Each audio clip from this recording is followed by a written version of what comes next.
Over the years, I've been a little underwhelmed by promotional products. I really don't need another stress ball, cheap pen or bottle opener.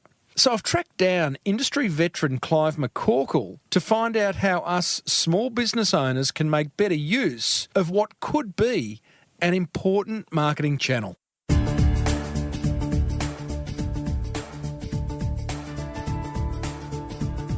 Hey, before we immerse ourselves in episode 375 of the Small Business Big Marketing Show, the marketing gold is made possible thanks to Open Universities Australia and 52ways.biz. When was the last time you learnt something that could propel your business forward, outside of listening to this show? And thank you for that. Your answer may well be, not in a very long time, Timbo. Well, that's cool, but maybe it's time that changed. Check out Open University's online courses over at open.edu.au. You know, someone's got to be the smartest in your industry. It may as well be you. And we're also made possible thanks to 52ways.biz, a free one-day live event hosted by small business expert Dale Beaumont for motivated business owners looking for new ideas and inspiration. Dale shares 52 ideas at this content-packed event, and it's free. Grab your free tickets over at 52ways.biz. Well, I said, welcome to a small business marketing show, where successful small business owners share their souls to take your marketing straight to the lead. Now, here's your host, Mr. Timbo Reid. And welcome back to another episode of Australia's #1 marketing show. I'm your host, Timbo Reid, but you are infinitely more important. A motivated business owner, that's what you are, ready to crank out some great marketing to build that beautiful business of yours into the empire it deserves to be. Extra big show today, team. Clive McCorkell, co-founder of promotional products agency Arid joins us. He's a 30-year industry veteran, and he's going to lift the lid on a marketing channel that's been around for a pretty long time. Resident techspert Dale Beaumont shows us how to create templated videos on your smartphone and upload them directly to YouTube. I share a low-cost marketing idea that involves a little Hollywood. Yeah, I love a little Hollywood. I've got a letter from a past guest who's had some huge success by self-publishing a book. I announce the closure of the Small Business Big Marketing Forum and explain why. And we go back into the vault, revisiting a rather inspiring past episode. As per usual, team, marketing GOLD dripping from the ceiling over here at Small Business Big Marketing's HQ. So let's get stuck right in.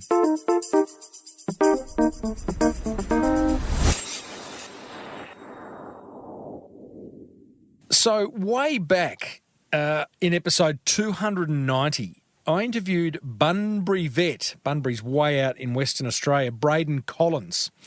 And that episode was all about how to market your business in an industry in which marketing is a dirty word. It was a pretty popular interview. Now, I must have, during that interview, given Braden some advice around self-publishing a book.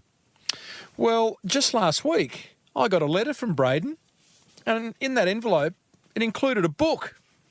Here's what the letter said, and I've got to tell you, team, take notes, because there is some marketing, there's some gold, there's some insights, there's some tips, there's some motivation in what Braden has to say. He says, "G'day, Timbo." "G'day, Braden." "Well, I finally took your advice and printed a book. When you interviewed me on your show a while back, you said it would be great to use as an oversized business card. I think I said glorified business card. You were spot on." Good. Once and every now and then I am. In a world of increasing competition from the big corporates, it's so useful to have something that you can set you apart and build trust before the client is even thinking about which vet they will use. Sure is. Nice little setup, having a book to be able to send to people before they decide to buy from you. Braden goes on to say, getting the book ready to print was remarkably easy with Fiverr and Upwork, and to print 1,000 copies cost only $1,600. It's not a small outlay, but with the lifetime value of a client being considerable, it's a great investment. It's also cheaper than a single click on most Google AdWords ads, so it's actually pretty cost effective. He's talking about per unit for the book there, I'm guessing, not the $1,600 per click. He goes on to say, we are giving the book away to all clients, to people who request it. We have ads on Facebook to tell people they can email us for a copy, to dog breeders, and now getting local councils to give away free copies to people when they register their pets. How good is that? This means our oversized business card is getting into the hands of a lot of people at just the right time. Great lesson there. He's giving it away. He's not necessarily selling it. He really is treating it like a glorified business card. He goes on to say, and this is brilliant, for the next edition, we have approached several companies, such as suppliers of pet food and flea control products, to write a guest chapter. This gives them a chance to educate dog owners to their product at an early stage. We will be charging these companies a fee to have their chapter included in the book, which will cover the cost of printing. It's genius. This means we will be able to get our oversized business card into a lot... Oversized. It's glorified. It's not oversized. Business card into a lot of hands at just the right time at almost no cost to us.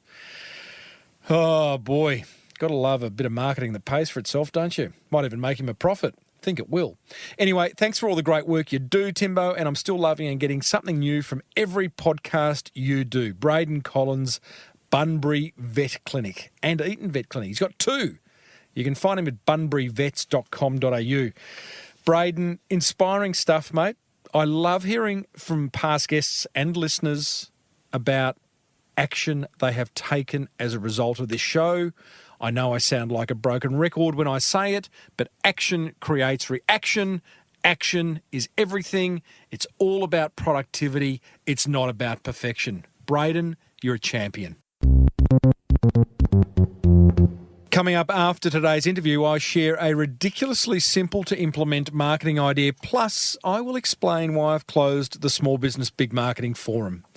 But right now, let's meet today's successful business owner. Clive McCorkell is his name, and he is from Arid. In fact, he's the co-founder of promotional products agency Arid, which has been around for 30 years. Now, the idea of this interview came about a few months ago when I was handed a calico bag full of promotional items at a meetup for what I consider to be quite a cool brand. I'll share what those items were shortly, to suffice to say that I was rather underwhelmed by them. A few weeks later, I happened to be the opening keynote speaker at the Australian Promotional Products Association's annual conference, at which point I connected with Clive, who agreed to come on the show. Now, promotional products is a marketing topic I'm yet to cover, but have plenty of questions like how can businesses best use them? And what's the future hold for them? Clive's also been running a successful business for 3 decades, which is no mean feat, so I interrogated him about that as well. I started off by asking him, what's his favourite promotional product of all time and why?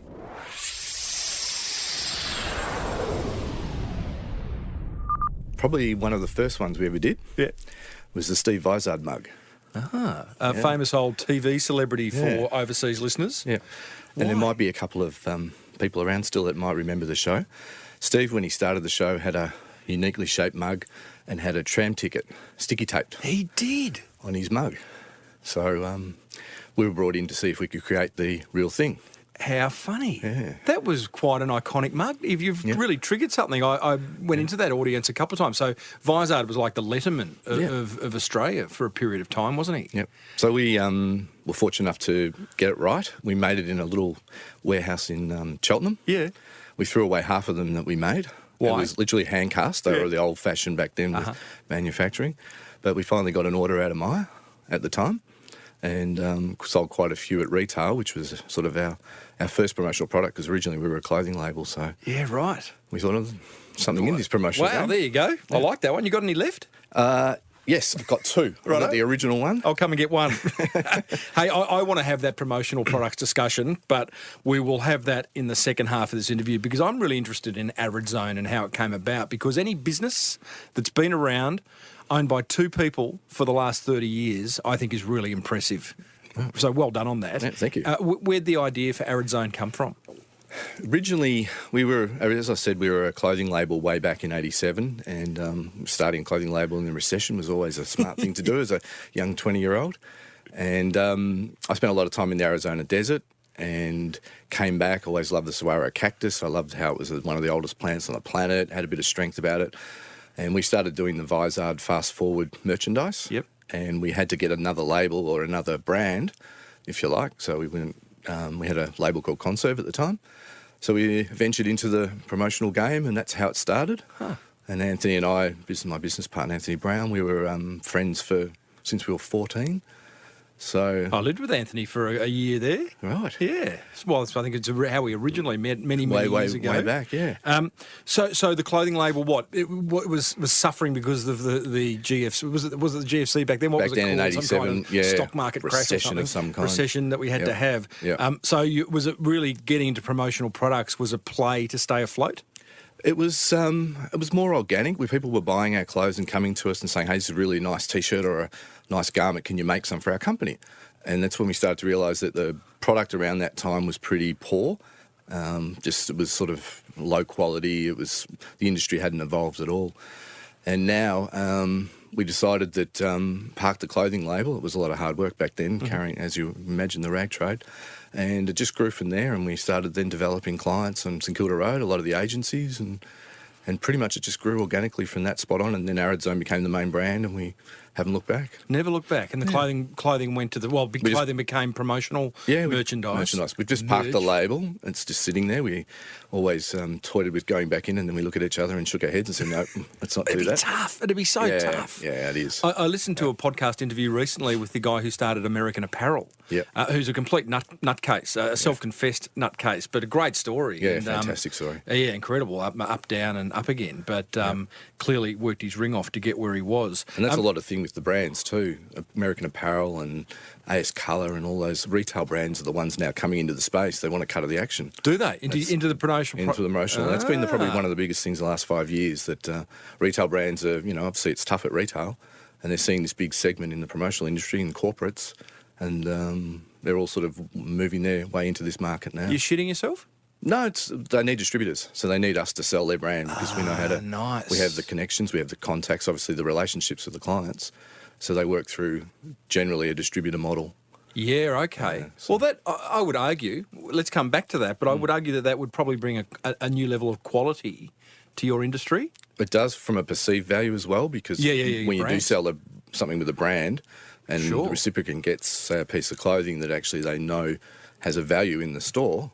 Totally. So the relationship and the thought behind it is more powerful. Back to Arid Zone, Clive. 30 years. What would you put your success down to if there was one thing? Partnerships in everything that we do. And obviously Anthony's been, we've been partners for 30 years. We've had a lot of employees that have worked there for 10 years. So obviously relationships in that area are important. And we've got customers still to this day that refer us that we dealt with 20, 25 years ago. So what's the secret to a good partnership? I think good comms. Everything comes around the communication. Yep.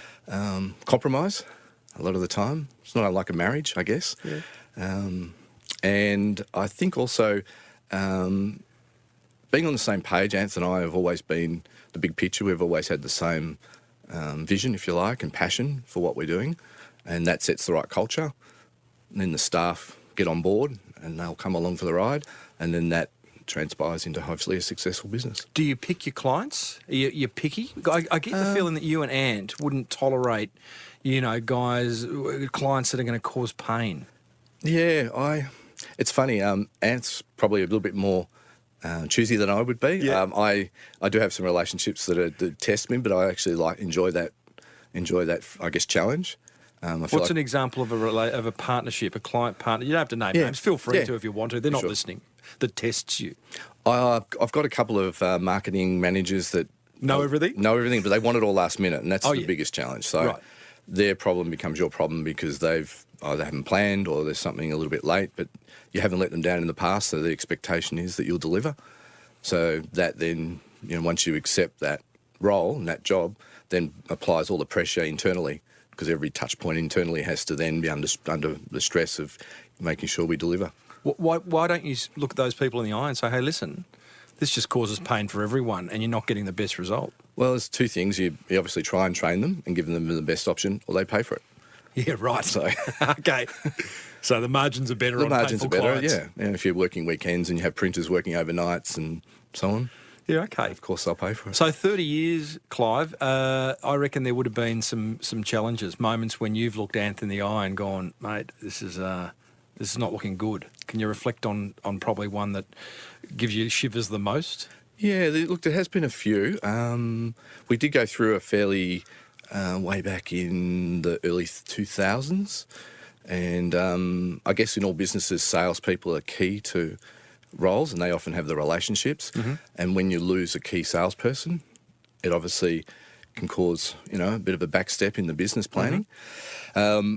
Most clients and the relationships, as much as you try and tie them up, will often, if clients want to do work with an individual that leaves, will often eventually find a way to do it anyway. So we have had a few times when those, certain individuals have gone off and started in competition. Right. Yeah, and that continues every day. How does that conversation go? Well, there's not much you can do about it, I think. No, it's not. It's open market. Yeah, open market. Do you think they've looked at you guys? Because I've looked upon you guys over the years and thought you've just... cruise is the wrong word, but, you enjoy what you do. You don't make hard work of it. People probably look on, as this salespeople have, and gone, I can do what they do. Yeah. It might look like that on the surface, but underneath it all, we've got a team that are working pretty hard. Right. Yeah. And we have a sense of fun. There's definitely that's important to the culture. Yeah. But underneath it all, everyone is head down. And how's fun show itself at Arid Zone? Oh, I think a little bit of humour. Don't take yourself too seriously. Try and develop those sort of relationships also with the clients and the suppliers. You got a tennis table? Yes, we do. There you go. I knew it. We got a foosball table. Oh, you guys are cool. So that's important. And but at the end of the day, it's the relationships you have with the clients and also the suppliers. You've got to enjoy really who you're selling to and who you're buying from.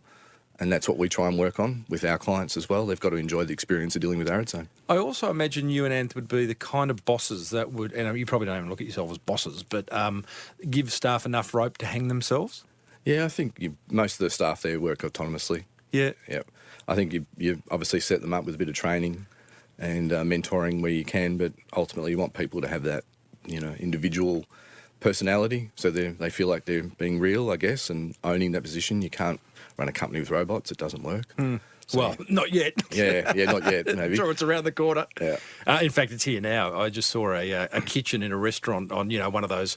It was on Facebook, so it must be true. But it was all the food was being prepared by robots. So I'm sure it's there now. Tell me, I'm interested also. Your Arid Zone for almost all of its life was on a main road in Melbourne that with high traffic. Yes. You've just moved around the corner. Was it important? Was that real estate decision important to be on a high traffic corner, because you're a B2B business? True.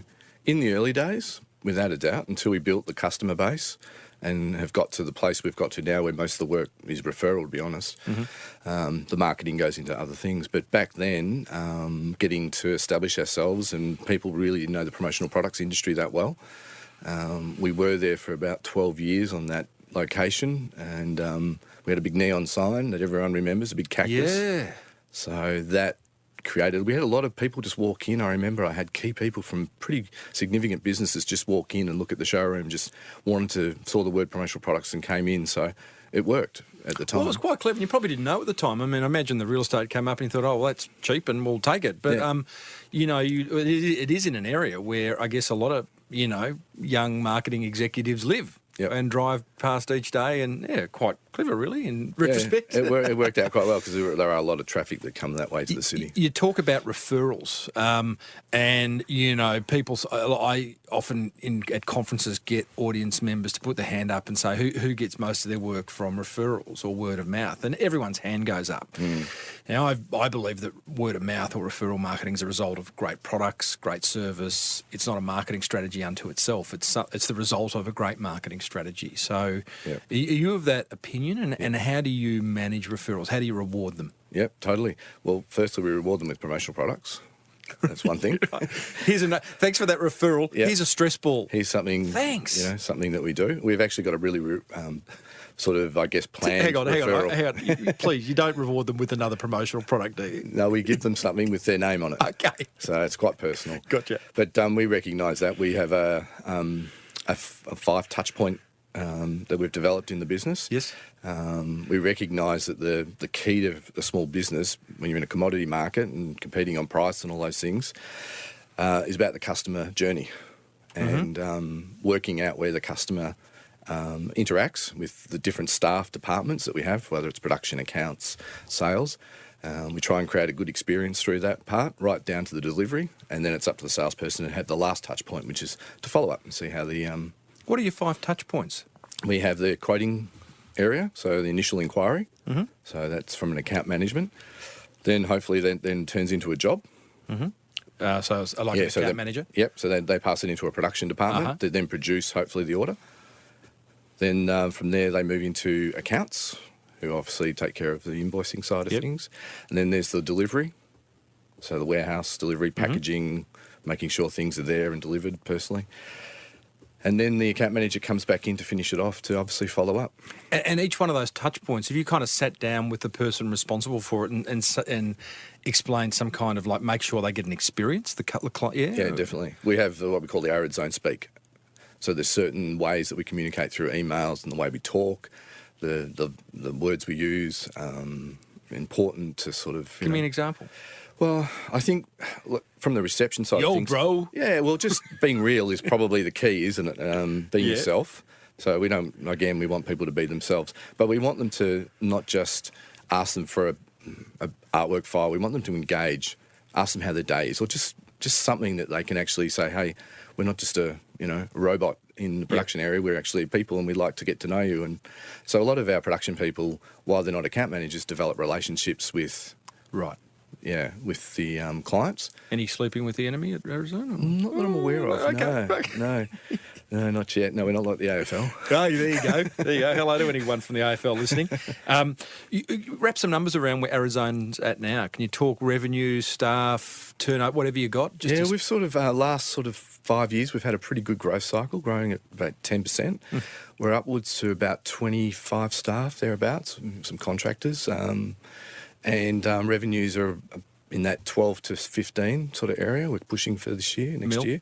Nice. So it's growing. Good margins? Yeah, reasonable.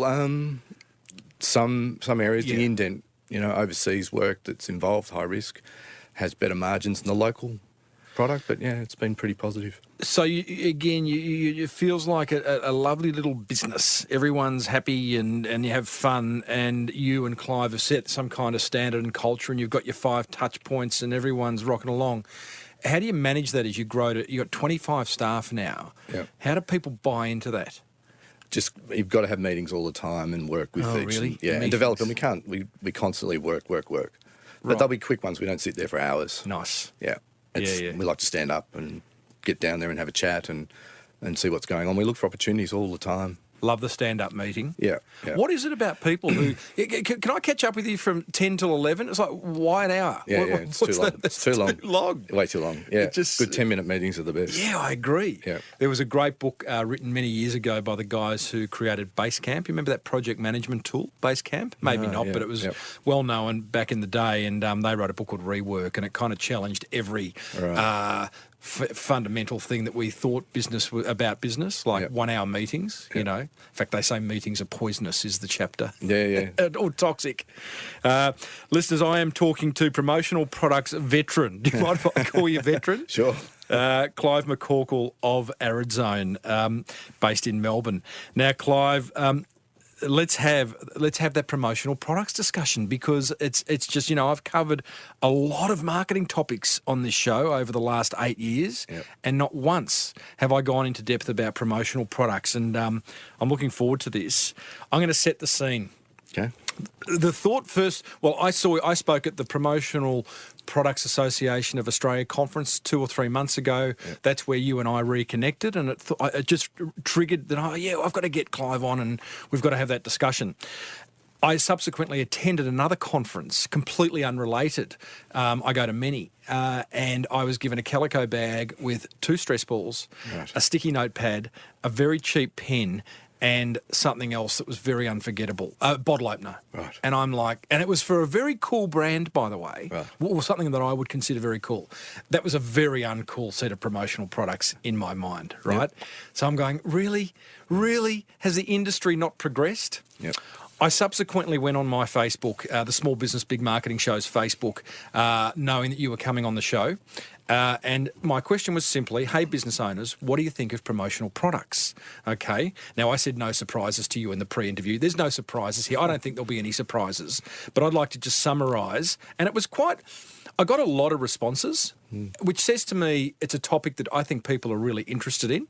But just to summarise, very hit and miss. These are some of the answers. Most stuff is just meh, M-E-H. Yep. My kids love the promotional stuff, says someone else. Too gimmicky. Usually no one wants your brand on their hat. Everyone has enough mugs and water bottles. It is not worth it financially for my business. Don't know what business that is. Someone else says most stuff is rubbish, to be honest, and ends up clogging up your suitcase on the way back from a big event. However, sometimes there is something really useful, and I asked this lady what was useful. She said a USB thingy that is super flat and looks like a credit card. Someone else says, I think they have a place, but it needs to be creatively used. I've seen high-end brands use cheap crap as promo items and really damage their brand. And finally, someone finishes with, this is our offering that went down a treat. And he's an IT vendor, and it's a Chupa Chup, and with it a little note attached that says, computer problems suck, which I think is quite clever. That's fun. Yeah, that's good. So, quite sort of damning? Is that surprising to you? No. Phew. It's not. I think it's like all marketing. It's just, if you're not going to put the effort in, it's lazy marketing. So if you're going to spend your hard-earned dollars, make them work. Yep. And promotional products are a very cost-effective medium. But at the same time, you need to pick something that relates back to your brand. And a lot of people, I guess a lot of companies, it's always been an afterthought in the past. And people go, I've got that conference, did anyone organise any giveaways? Yeah. So when you get to that point, your options are pretty limited in regards to creating something that could be memorable or create the emotion that you might want or reinforce your message. So people are pulling things off shelves and putting logos on them. They're looking at their budget and thinking, how many can we get for it? We want the cheapest product we can get. And I totally agree with you. Putting your brand and basically your heart and soul of your business, your brand's your most important thing, on a cheap item to give out there. Maybe it's a cheap pen. It's bizarre, isn't it? Yep, it's crazy. Okay, so I'm going to ask you to define promotional products, because I think many of us see it as the stress balls and the bottle openers. Give us the range, if you like, from this to this. Well, I think promotional products are a medium that you can use that creates emotion and something tangible in the hand, a brand in the hand, we like to call it. There isn't too many forms of advertising that can actually have some sort of tangible touch point. No, there's not. And you don't often get thanked for advertising. Give something decent and something memorable to a customer, they'll actually thank you for it.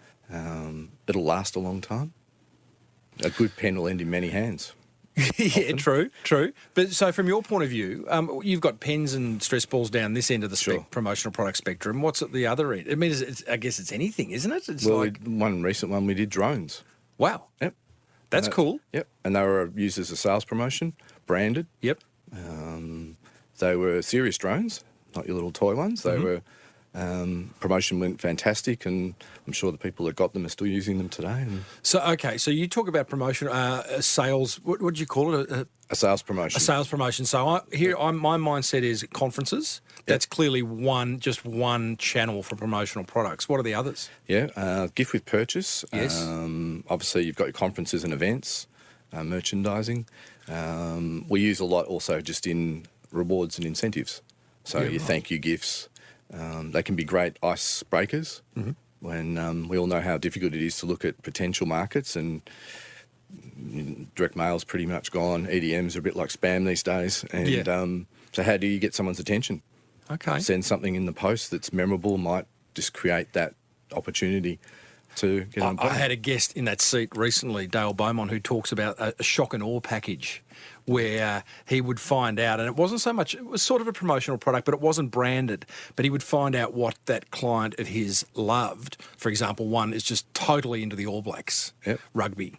So he found an All Blacks Guernsey and sent it off to him, and it's like, whoa, shock and awe, you know, how can I not pay attention to this business? And it's not hard. We encourage our account managers to do a bit of research. If there's a company they'd like to do some work with, have a look what they do, find a product that just ties in some way, and send them a note and send it on. Give us 2 or 3 examples, Clive, of where promotional products have come into their own. Some little mini case studies. Client came to Arid Zone, thought they wanted this, you gave them this was the outcome. Is that? Yeah, there's with products like that, when you get that sort of brief, it's important to obviously qualify right through, and someone might come in for a stubby holder and you'll talk them through, and you might come back to the stubby holder. It just might be the right product. Commodity product, but it hits the right thing. But sometimes they might walk out and they're doing a T-shirt, or they're, again, just doing something completely different. A memorable one that we did recently that worked really well, a client for an event, a conference, wanted a satchel. And we went through, there's obviously 1,000 satchels on the shelf available, all, different price points and styles. And we did something a little bit different. They wanted to create a bit of impact, so we asked them to collect all their billboard skins. When we took all those, sent them back to China and had them remade into their satchels. Brilliant. And they came back and... their billboard skins? Their ones. Genius. So every satchel was a different style. It all had a different print, and some had eyes and ears and all sorts of colours. And at the conference, people wanting 2 or 3 of them to take home. Now, most people find it, a calico bag's just one thanks, but when you're getting that reaction, it was, literally we didn't have enough stock. So I think guest number 6 or 7 on the show was Scott Kilmartin. Have you heard of Scott? I've heard of Scott. He had a business called Hall, which actually did that on a more mass scale, in the sense that he just realised that they were 24-sheet posters were being thrown out, and he could turn them into other things. But I like that. I like that. Yeah, little things like that. I think if you just challenge the client to just think a little bit about what they're trying to do, I think it's about connecting it again back to the message, the brand. I can't emphasise it enough. It's a bit different. Like a stress ball sometimes can be the right product. Really? Yeah. For a psychologist? Yeah, well, maybe there's a client for it that it's worked. And we've probably had a couple over the years that it's been the right product. Yeah. It might be just the demographic or the case study that you use. What's been a product that you've just... that's kind of sent your kids to school? Is it I imagine the fidget spinner, by the way. Driving us all nuts right now. Right, correct. Yeah, we've all got orders. I got orders in the system. We all think, when's this? It comes in really quick. All of a sudden, kids are coming home from school. Dad, can you get me some fidget spinners? Yep. And then clients then suddenly get on the craze. Obviously corporate. Yes. Want to get involved in some form, and now we're doing orders, but how long it lasts, the quick they come in, could be gone by. Who knows? Everyone's punting Christmas. We're moving on to something else, but who knows what that is yet. You'd be a very good... The promotional products industry would be a very good acid test for when something becomes completely commoditised. Like 6 months ago, the fidget spinner was like, cool, it's like all the cool kids had them. You paid a lot of money for them in the toy shops or wherever, and, now, once they become a promotional product, they're everywhere, and they're in the arcades, and they pretty much had it. Then.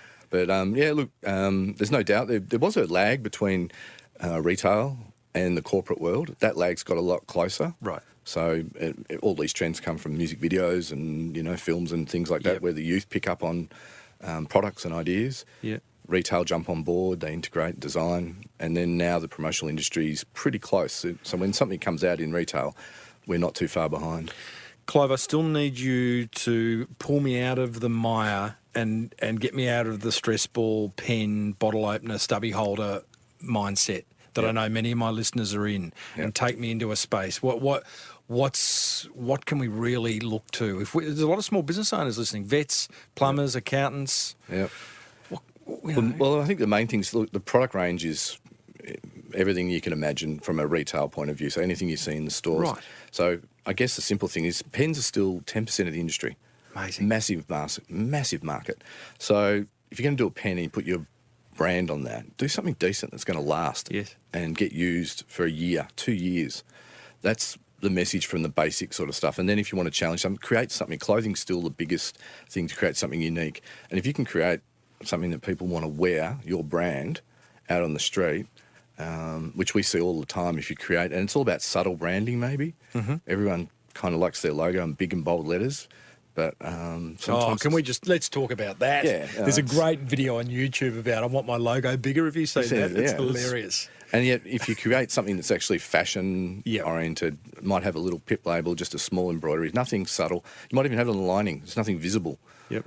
That user knows, you can ask them 8 months later, where'd you get it? And they'll remember the company. Yeah. So that conversation with clients, is that one? Because I remember when I was at Clemenger's for many years and talking to clients about size of logo and they just didn't get it. So many think that a bigger logo means bigger impact, means more sales. It's like, this is just not how it works. No, it's almost the opposite. It is. Yeah. So do you have those kind of...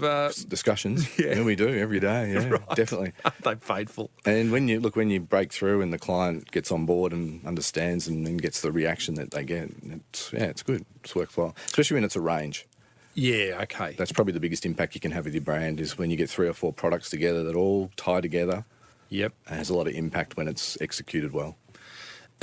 Promotional products just for sort of the medium to larger businesses, or can these smaller businesses embrace them? No, I think small ones do all the time. They're everything from the basic fridge magnet. Yeah, okay. We've all got a plumber fridge magnet on our fridge, Yep. So all of that's a promotional product. It can be executed better than just the basic one too. There's ways of making it the fridge magnet that people actually leave on their fridge. There's little things like that. Just it's challenging, I guess, the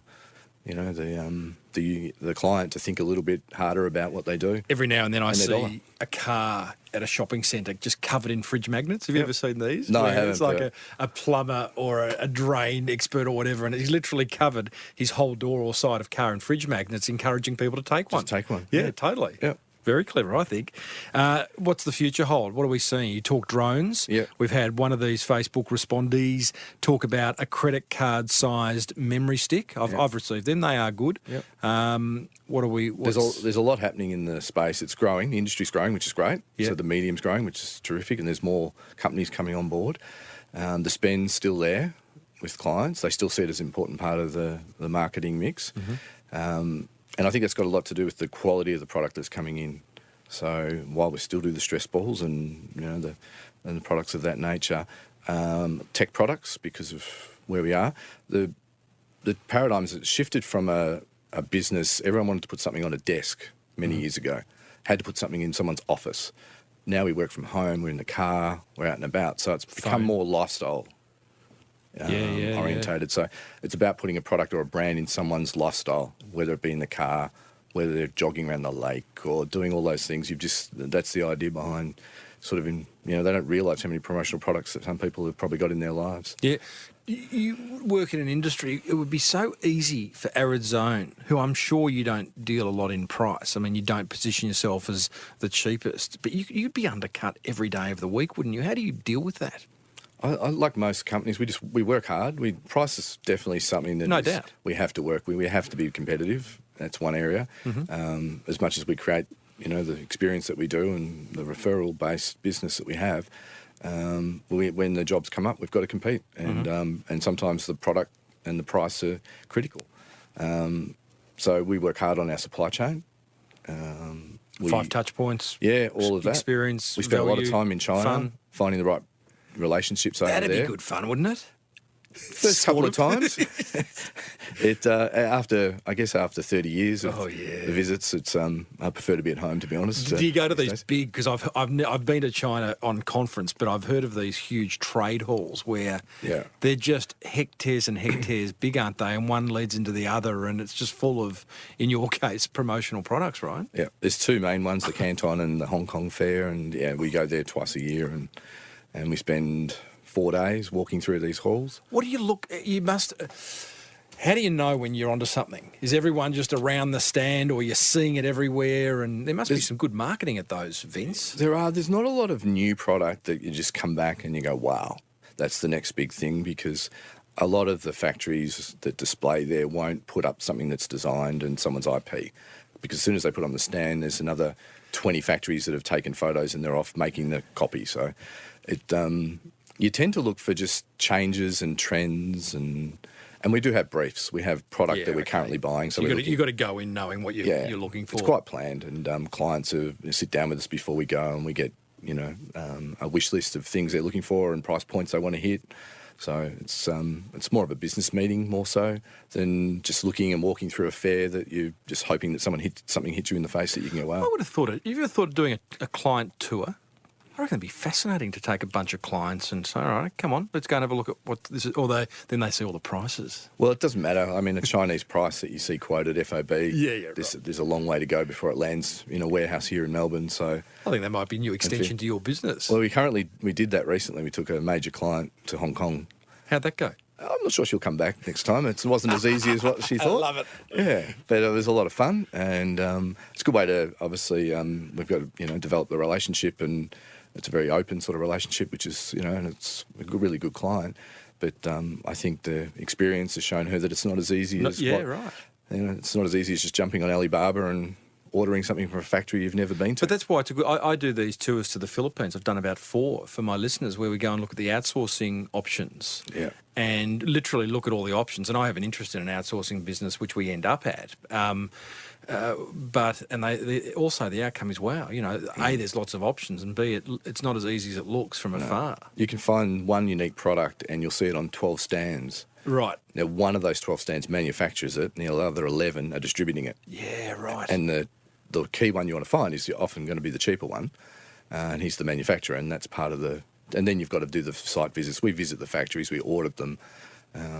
You have to do that. A lot of people, companies that take the risk and don't do that, they really roll the dice. You ever had any boxes turn up at Arid Zone full of bricks?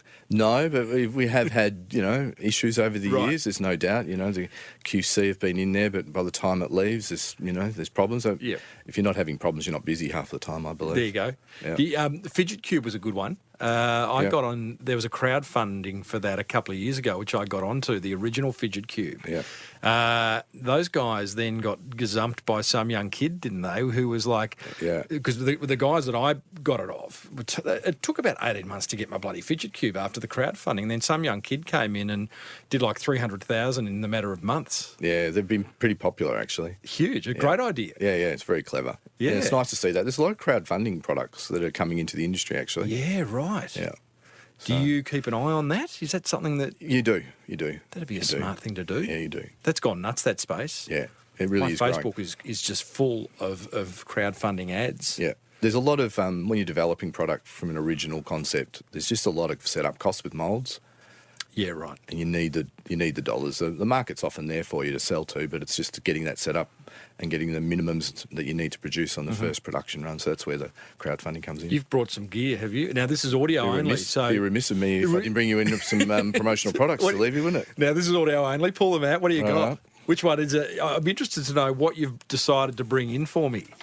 Is it a drone? No. You didn't have to bring me a drone, but if you did... I wanted to show you our current, one of our touch points, our follow-up product. So this is actually for a client. I need to take that back. Oh, that's nice. But that's good on you. That's, what do you call that? I've got something else for you. That's Indian giving or something? Yeah. So that's something that the person's name will be etched on. Nice. So can you describe that? It's a cardboard cylinder with a glass coffee cup, recycled coffee cup. Yeah, nice quality. So happy with that? Yep. So that's just a thank you. I'll give you back my gift. That's all. Now this is your gift. So you've seen those inflatable hammocks? Oh yeah. Yep. So I'm curious to see. You have to film yourself doing that.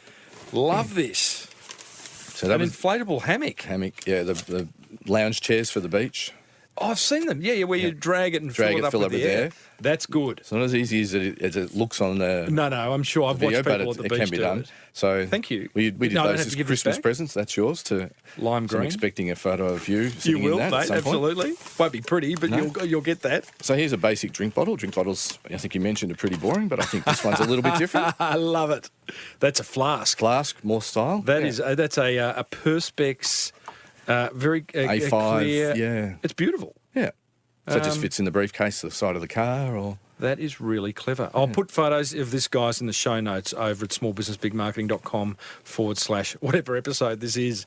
Notebooks are very popular at the moment. Yeah. Bit of a moleskine. Yep, so they're obviously very, very popular at the moment. Yeah.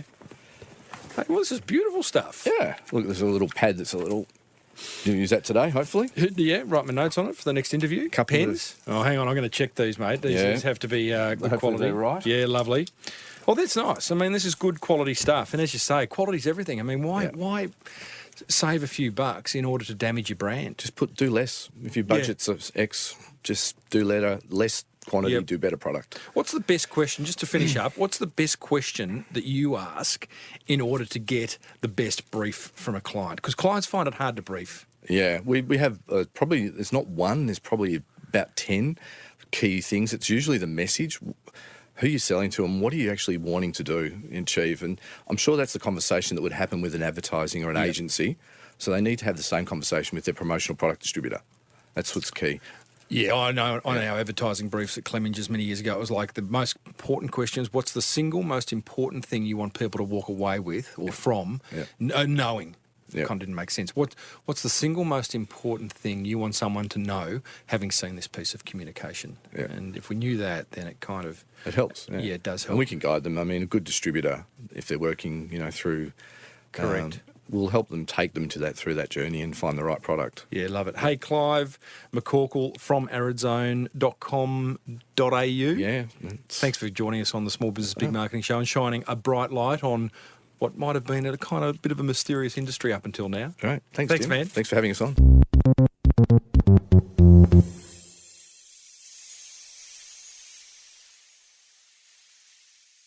There you go, team. Are you any the wiser? I sort of am. Not completely, but there were some little marketing nuggets in there that have kind of shined a brighter light on the promotional product industry and how we can use them as a marketing strategy. I'll share my top 3 attention grabbers from that fireside chat with Clive shortly. Plus, Dale Beaumont's going to join us and share a very cool video making app. Plus, I will reveal why I've closed the Small Business Big Marketing Forum. But first, when was the last time you learned something new? Besides on this show, of course. The Small Business Big Marketing Show is made possible thanks to Open Universities Australia. As business owners, we're more likely to work in our business than on it. Who's guilty of that? Come on, hands up. Hands up. I certainly am.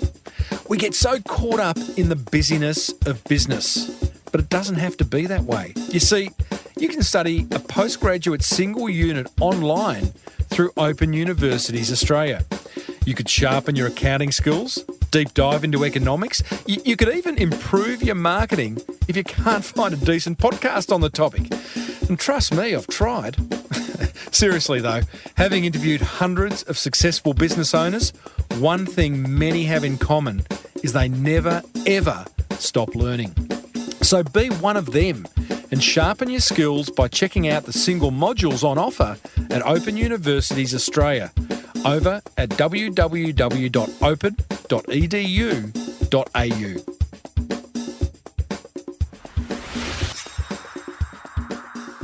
Righto, my top 3 attention grabbers from my chat with Arid Zone's Clive McCorkell, thanks to 52ways.biz and Open Universities Australia. Attention grabber number 1. I love Arid Zone's 5 touch point concept, which starts at the quoting process and ends after the sale. Great way to really engage with new and old clients, I reckon. Attention grabber number 2, Arid Zone Speak. What a great idea. You may not even realise that your business has its own language. If it does, it might be time to formalise it so that all staff start integrating it into their emails, sales letters, website pages, blog posts, and so on. It becomes a real asset. And attention grabber number 3, a brand in the hand. I like that as a way to sum up the power of promotional products, because there's nothing quite as powerful as having a prospect or a customer interacting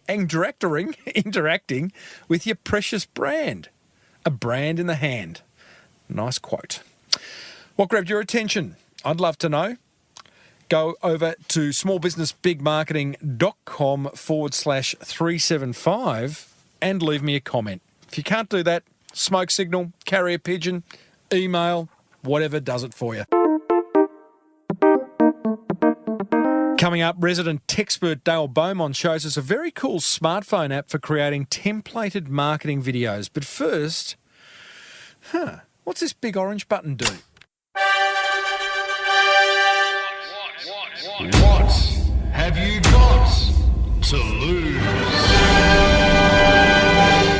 It's time for one simple yet effective marketing idea that you can implement immediately. One that won't cost a fortune and that might just generate you more awareness, more inquiry, ultimately more sales.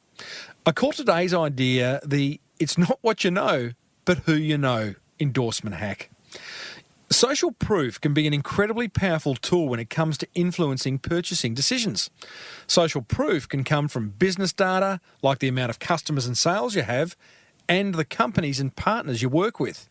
But social proof can also come from other places, like getting endorsements from well-known celebrities or industry leaders. Surprisingly, even a simple endorsement from a celebrity can be pretty effective when it comes to converting more prospects, both online and offline. So here's my 3 steps to getting a celebrity to endorse your precious business. Step 1.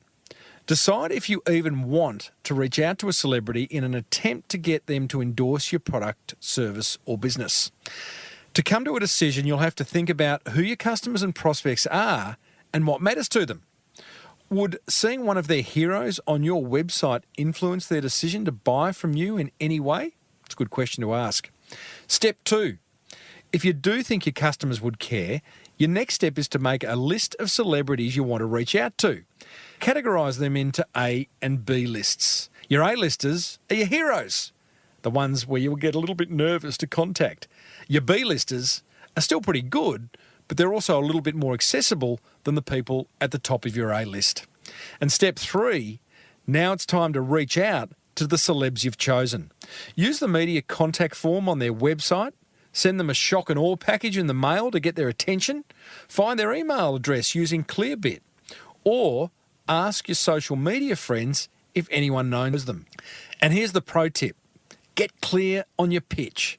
Be crystal clear on what you're asking them to do and equally clear on what you have to offer them. And be personal. Maybe even start with sending them your product or service for them to try. Well, that's my 3 steps to getting your business a little bit of celebrity lovin'. Head over to smallbusinessbigmarketing.com/375 where you'll find a link to this post, plus some additional resources to bring this idea to life, including an interview with a fellow who used celebrity endorsement to build a business he recently sold for $1.7 billion. So, what have you got to lose?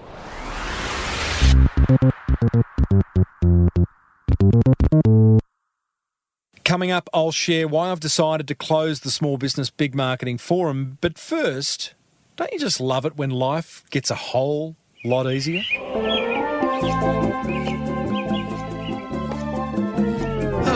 Life just got a whole lot easier. Hi, it's Dale Beaumont here from 52ways.biz, the best one-day business workshop ever, with another productivity tool to make your business life a whole lot easier. So what is the tool that I have for you today? Well, it's called Director, and it has been produced and created by YouTube. Now, Director is available as a smartphone app, so it's available in the App Store if you have an Apple device, or it's also available in the Google Play Store if you have an Android device.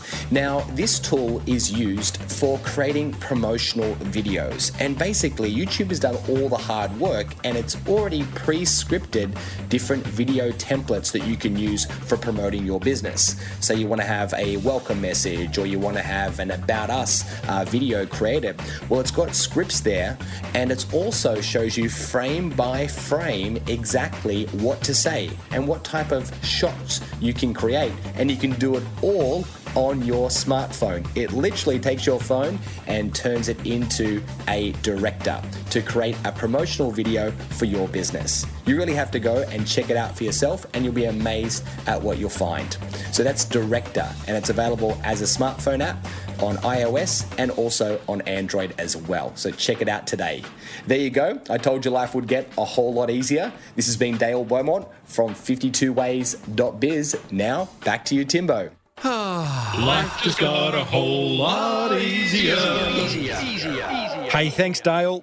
If you're loving the productivity tools Dale's sharing, then you're going to love his upcoming live events. They're 8 hours of solid business building gold, and they're happening around Australia and New Zealand as we speak. That would be August 2017. And you can grab a free ticket or two over at 52ways.biz. That's 52ways.biz.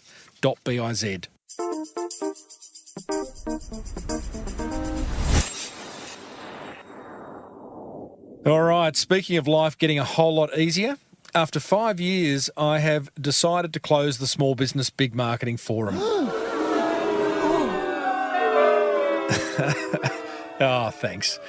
Now, there's a few reasons why I'm doing this, which I've shared with existing members, but in short, nothing lasts forever, and I feel it's time to move on to a new challenge. Owning and running a forum has weighed heavily on my mind. You know, I always feel like, and I said I'd be in there every day answering your questions. When I wasn't in there every day, I kind of thought, gee, I'm letting people down. Another reason is I have been underwhelmed by the rate at which people have joined, to be the honest truth.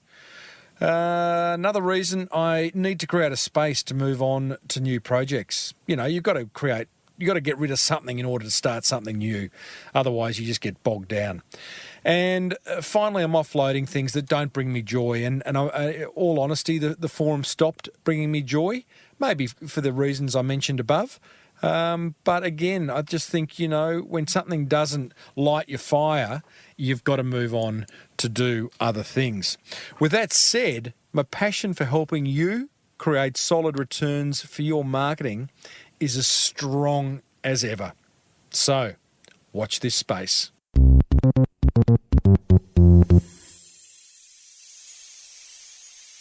Well, that almost wraps up another episode of the Small Business Big Marketing Show, but there is plenty of marketing gold coming your way in the weeks ahead, including an amazing chat with a fellow whose Google search led him to a product that solved a major problem he had. Not available in Australia, he went ahead and brought the license to it, and 10 months in, he's already sold $1.8 million of this product. All will be revealed next week. Recently, I caught up with ex-counter-terrorism policeman turned social entrepreneur Peter Baines, who's proved any business can do good by doing good. Here he is sharing his biggest learning, having seen the very dark side of human nature. Resilience, I think. I think it's the case that when people are faced with really unique and challenging situations, people rise up. And we come together as communities and we respond.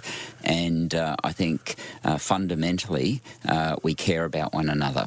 And crisis and disaster brings communities together, and they may be international communities, they may be local communities, but I've seen in where I've worked across the globe in various and numerous crisis situations that inherently people are there to support and help one another. Cool, that was quite a chat with Peter going on to share some great examples of how small businesses can do good by doing good, can make a really big difference in this world. You'll find the full interview plus hundreds more over at smallbusinessbigmarketing.com, or you can subscribe free on your favourite podcast catcher. Hey, I'd love to hear from you. Email me, tim@timreid.com.au, and join the Small Business Big Marketing Facebook page. It's a beauty. Don't forget to sharpen your sword by enrolling in one of the single module online courses offered by Open Universities Australia. You can check them out over at open.edu.au. And And be sure to grab your free seat at Dale Beaumont's 52 Ways event that's touring Australia right now. Simply go to 52ways.biz and grab your free seats, as they are limited.